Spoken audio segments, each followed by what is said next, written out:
அழகாய் அடிமொழி சொன்னார். ஒரு அருமையான வார்த்தை பாருங்கள். அவருடைய திருவடி காணலை அதை பெறுவதற்காகத்தான் இன்றைக்கு அவர் காத்திருக்கிறோம். பெருமக்களே, அனைவரும் ஏக நேரத்திலே இன்று இந்த திருப்பாலை மண்டபத்திலே அமர்ந்து அற்புதமாக காத்துக் கொண்டிருக்கிறோம் என்று சொன்னால் அந்த பரந்தாமனுடைய திருவடி படாதா? அந்த பரந்தாமனுடைய திருவடி பேரை நாம் நினைவாக்குவோமா?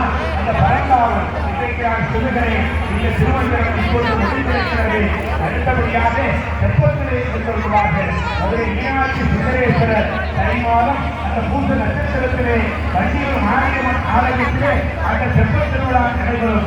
இறைவனை தெப்பத்திலே கொடுத்துள்ள வைப்பவர்களுடைய நோக்கம் இடமையுமா ஏகாந்த இறைக்கு சொல்வார்கள். நாம் எங்கேயாவது இருக்கக்கூடிய கோட்டை ஊட்டி கொடைக்கானல் என்ற பகுதிகளுக்கு போகிற பொழுது அந்த குறிப்பிட்ட நாமெல்லாம் அந்த